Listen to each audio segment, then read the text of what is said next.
Izin bertanya Ustaz, nama saya Riki Ramdhani Siapa dari mas, maaf? Riki Mas Riki. dari Purwokerto Ustaz. Ini pertanyaan saya tahun lalu, waktu Ustaz kesini juga tahun 2017 apa ya? Udah lama dong Udah 2017. lama. Sebelumnya. Cuman alhamdulillah baru dikasih kesempatan kali ini maksudnya. Oh gitu. iya siap. Udah berapa tahun ya? Udah 7 5. tahun yang lalu ya? 17. Enggak. 7 tahun. Ya sekitar 7 tahun. Oh iya Ustaz, 7 tahun 7 tahun. pertanyaannya Ustaz, kapan sih kita tahu kita harus berhenti gitu Ustaz? Gimana? Kapan kita Kapan tahu kita harus berhenti ya? Berhenti. Ini pertanyaan dalam sih, dalam keren nih. Kadang aku ini anak pertama Ustaz. Berarti kita satu frekuensi. Betul, makanya rasa sakit itu udah biasa gitu kan. Nah kadang kalau dikatakan berdamai itu yang sudah tidak merasakan sakit atau melupakan sakitnya gitu Ustaz. Makanya dari situ kadang mungkin memulai iya bisa. Cuman Menyudahi. kapan kita tahu kita nih, oh iya kita harus berhenti nih gitu Ustaz. Gitu aja sih Ustaz pertanyaannya, mohon maaf. Masya Allah. Ini mohon maaf Ustaz, aku kepo. Ini bab apa sih Ustaz? Bab perasaan ya? Bukan ya? Enggak, ini filsafat banget Pak ininya pertanyaannya. pantas. Bisa dibawa kemana aja. Oh Masya Allah. Apakah kalau kita berhenti itu kita dianggap menyerah, atau berhenti kita itu memang bagian dari kita udah mulai berdamai? Tadi ada satu kalimat, berdamai itu melepaskan atau melupakan. Berdamai itu bukan melepaskan dan melupakan. Berdamai itu artinya merelakan. Rela nggak kita dengan kondisi kita ini gitu? Nggak harus lupa dan nggak harus dilepaskan. Rela nggak gitu? Rela nggak dengan kenyataan ini? Rela nggak dengan sebuah fakta? Rela nggak dengan sebuah takdir? Kalau kita udah rela, kan arti ridho itu rela ya. Kalau kita udah ridho, udah rela, kita akan Allah bimbing untuk menjalaninya. Tapi sebelum kita berdamai atau rela, kita akan dibiarkan dalam keluh kesah kita. Keluh kesah itu banyak variannya. Ada yang merasa bersalah, ada yang marah, ada yang trauma, ada yang anxiety atau cemas, ada yang kecewa, macam-macam bentuk dari keluh kesahnya. Kenapa muncul keluh kesah gitu? Karena dia belum rela. Dia masih bertanya kenapa. Jadi ridho itu adalah merelakan, bukan melepaskan, bukan melupakan. Ada kalanya sambil melupakan, ada kalanya nggak lupa juga, sulit untuk melupakan. Kayak Nabi nggak bisa melupakan Wahsy yang telah membunuh paman beliau. Sehingga ketika ketemu Wahsy langsung teringat tentang pamannya. Tapi apakah Nabi sudah rela dengan kenyataan itu? Rela banget. Nabi ridho kepada Wahsy. Nabi terima Islamnya Wahsy. Nabi berikan zakat kepada Wahsy. Tetapi Nabi nggak bisa ketemu Wahsy karena itu mengingatkan beliau kepada pamannya. Berarti Nabi nggak lupa kan? Nabi ridho dengan wafatnya Sayyidah Khadijah, tapi nggak pernah bisa melupakan Khadijah dan perannya dalam kehidupan Nabi. Walaupun sudah ada Aisyah, Sofia, Maria, Zainab yang keren-keren, tetap aja Khadijah tidak tergantikan. Jadi masih ada rasa yang kuat tentang Khadijah. Itu namanya sudah rela, tetapi masih ingat, belum melupakan. Atau udah rela, tapi ya masih dijalanin, masih dialamin, belum dilepaskan. Itu yang pertama. Yang kedua, kapan kita tahu kalau kita perlu berhenti? Hal yang menentukan itu adalah ketika kita memahami tentang diri kita sendiri.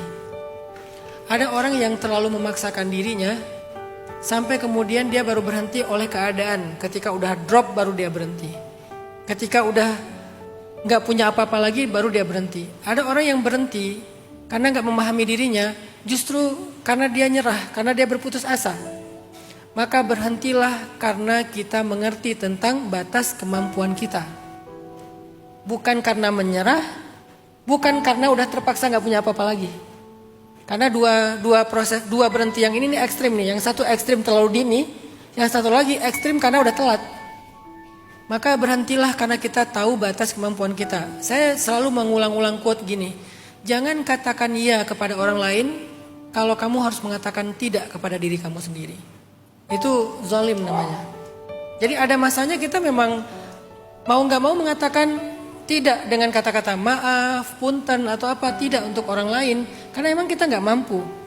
Makanya dalam Islam dikatakan tadi la yukallifullahu nafsan illa wus'aha. Terus ada doa, Rabbana la tuhammilna ma la taqata lana bih. Ya Allah, jangan bebankan kepada kami apa yang kami tidak mampu memikulnya. Jadi kita harus tahu batas kemampuan kita memikul sesuatu itu di mana. Kita juga harus melihat, itu yang pertama ya, memahami diri kita sendiri, banyak-banyak muhasabah, banyak-banyak membaca diri sendiri. Yang ketiga, cara untuk memahami itu adalah dengan, ada yang namanya dalam Islam itu fiqhul aulawiyat, fikih prioritas. Dalam fikih prioritas, kita belajar tentang memilih dalam hidup. Kadang kita tidak selalu memilih yang terbaik, tapi memilih yang paling mungkin. Kadang kita tidak memilih yang ideal, tetapi yang paling realistis. Ada kaidahnya dengan dalam Islam gimana membuat prioritas dalam hidup. Misalnya tentang berjuang atau mengganti perjuangan. Karena ada orang, kamu jangan nyerah, harus berjuang terus. Tapi ada kalanya kita bukan mau menyerah, kita hanya mau mengganti perjuangan yang lain.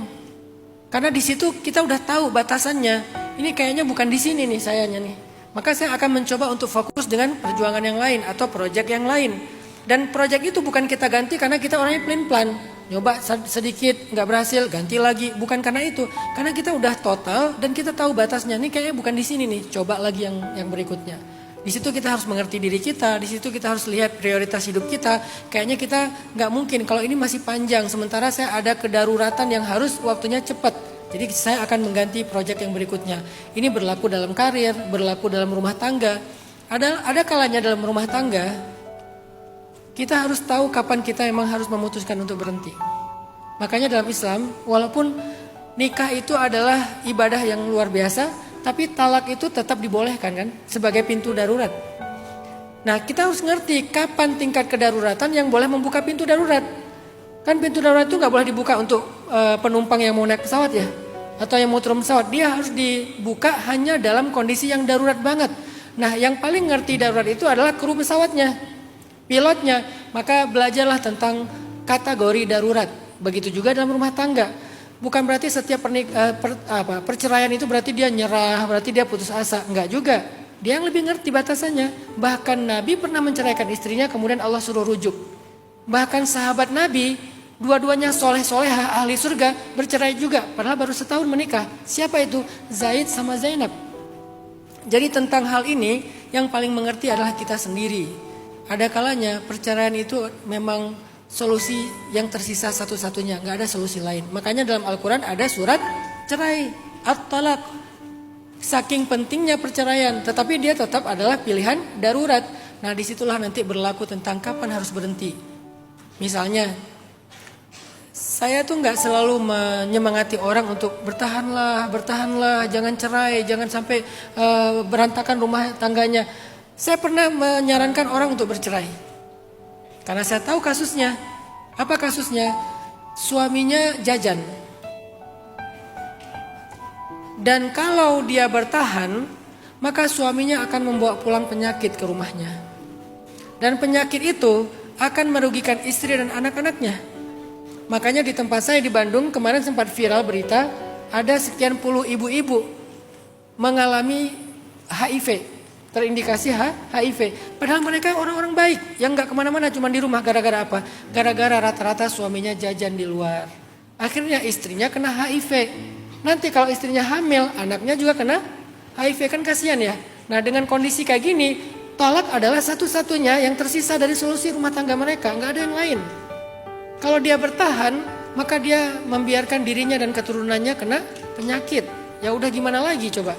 Dan itu konsekuensi yang harus diambil oleh suaminya yang sudah melakukan sebuah kesalahan yang fatal. Nah ini artinya kita bisa ngelihat kondisinya, prioritasnya, kemampuan kita dan seterusnya.